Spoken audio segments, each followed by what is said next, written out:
Alright guys, so today we have some good news. My very first customer for the embroidery business actually reordered hats. He liked how the very first batch came out, so we're gonna go ahead and print up some new ones. But before we get into his order, we're actually gonna be modding the machine because it looks like a normal embroidery machine and I try to keep my shop as different as possible. So if you guys saw the last video, we talked about putting that axe on so it just faces straight out every time you go to print something. I think it'll look cool. I don't think it will mess with the mechanics of the machine at all, but we won't know until we give it a shot. So we're gonna go ahead and take the axe off the wall and we're gonna zip tie it straight to the machine, just like that. Give you guys a better view. So I got the zip ties right here. I'm gonna throw you guys on the tripod. And then to kind of even out the other side, I'm thinking about putting this knife on the other side. That way it's not just on one side and there's kind of something else on the other side to even it out. Actually, another YouTuber gave me this knife. All right, so before we get that done, I just wanna show you guys that these are mounted to the main head, and the main head only moves when you switch colors. Other than that, it stays in the exact same spot. And then this frame down here is the one that actually shifts when it's stitching something. So yeah, in my head, this should work no problem. I don't think any mechanical issues are gonna arise from this, but you never know until you try. Let's go ahead. I'm gonna mount you guys on the tripod and then get this zip tied. Also, I'm wearing this old school t-shirt that I made like 10 years ago. This is when I first started making t-shirts. Proof that my stuff lasts. So here we go with the axe.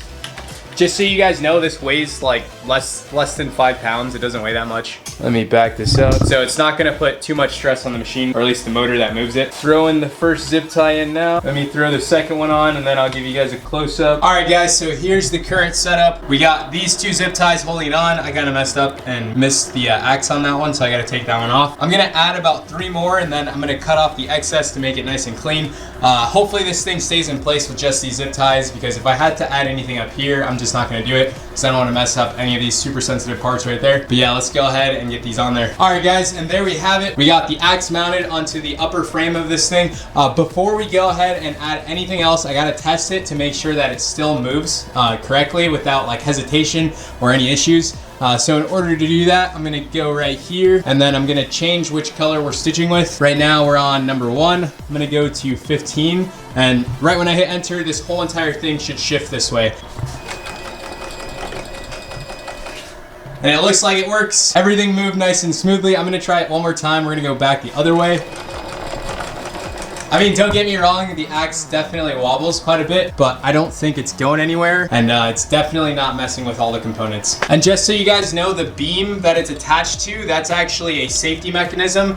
If you like stick your hand through here, it shuts off the machine completely. So yeah, that's the only purpose that these two beams have. All right, so now that we got the axe on, let's go ahead and throw the knife on there. At least let's see what it looks like before we go ahead and zip tie this one on. I think it's gonna go something like that. I'm not sure if I can keep it at this angle using only zip ties, but we're gonna try. Put you guys on the tripod, let's get it done.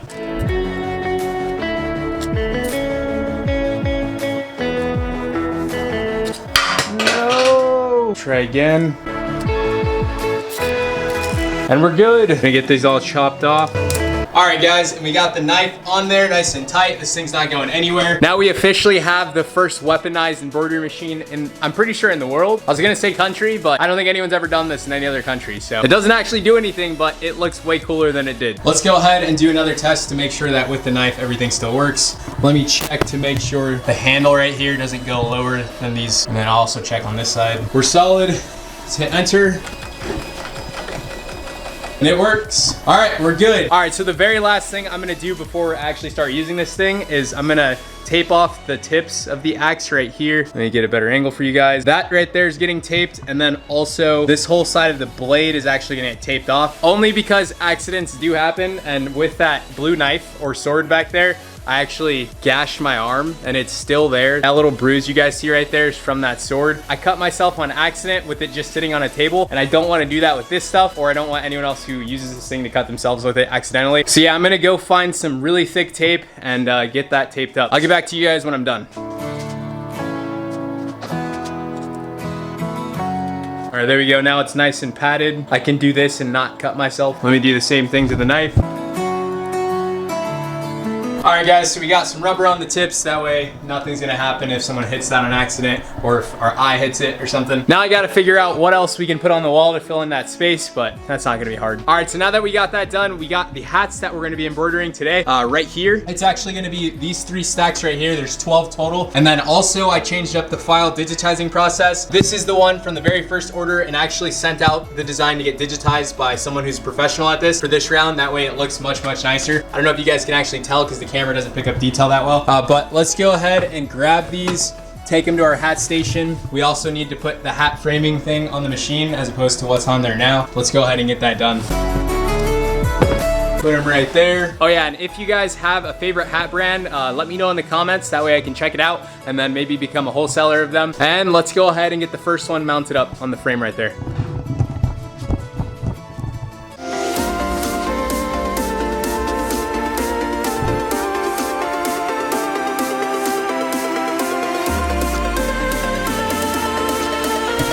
There we go. Now we're gonna take this to the machine. First I gotta swap off the hat attachment on here. All right, we got the hat frame on. Let's go ahead and throw the hat on. That's good to go. Pull up the design. We're gonna do a trace. And it looks good. I'm actually gonna swap the colors really quick because he wants it to be green, gold, and red. All right guys, so everything's ready to go. Let's go ahead and hit start. And hopefully we don't have any issues with the new mods we added.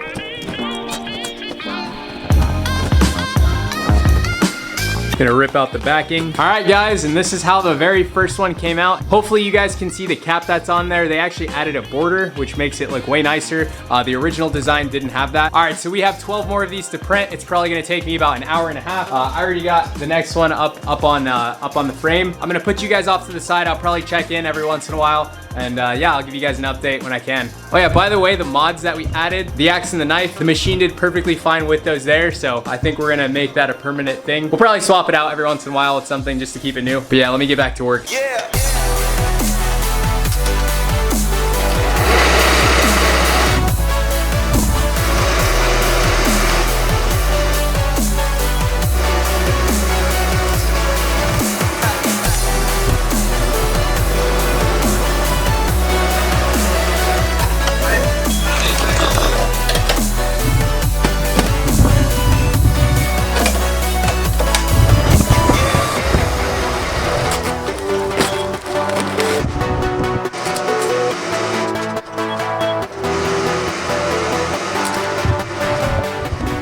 All right guys, so we have the third hat stitching up right now. It's on the machine over there. And we just got the beep that the third hat is ready. So let me go ahead and put you guys back on the tripod.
All right guys, so just to give you a really quick update, we're on the very last hat. This order took, I want to say, 1 hour and 20 minutes. We got the rest of them sitting right there. And right when this one finishes, I'm gonna go through each one by one and make sure that all the threads are good, that there's no like stray threads hanging out, and that'll be it. So I'll get back to you guys when we're finished. And the machine is stopped right now. It had an upper thread break, so I'm just fixing that. We also had to reinstall bobbin, which is actually underneath the hat right now. So we got that swapped out. And then right after we put the new bobbin in, the upper thread broke. So right now we're paused. I just fixed it.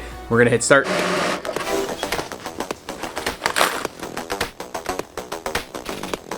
All right guys, so we're wrapping up this hat order. Here are the completed hats. Honestly, it took closer to about 2 hours instead of 1.5 hours, but the stitching on every single hat came out solid. There was no mistakes. So that's always nice. We don't have to like waste a hat. And that's pretty much it for this video. We're gonna be dropping a ton more of new brands and then also just new collections on the site. So stay tuned for those videos. We're also gonna be stitching for a lot of different companies, I assume, in the future here. So if you guys want me to stitch your hats, I made sure to have pretty competitive pricing on my site, especially for bulk orders. So my schedule is probably gonna be getting crazier and crazier until I hire someone to do this for me. And also editing is taking a ton of time out of my day, so I'll definitely have to work on finding an editor. That way I can pump out content much easier. All right guys, I'm not gonna hold you any longer. My name is Kenyon and I'll catch you guys on the next video. Thanks for watching.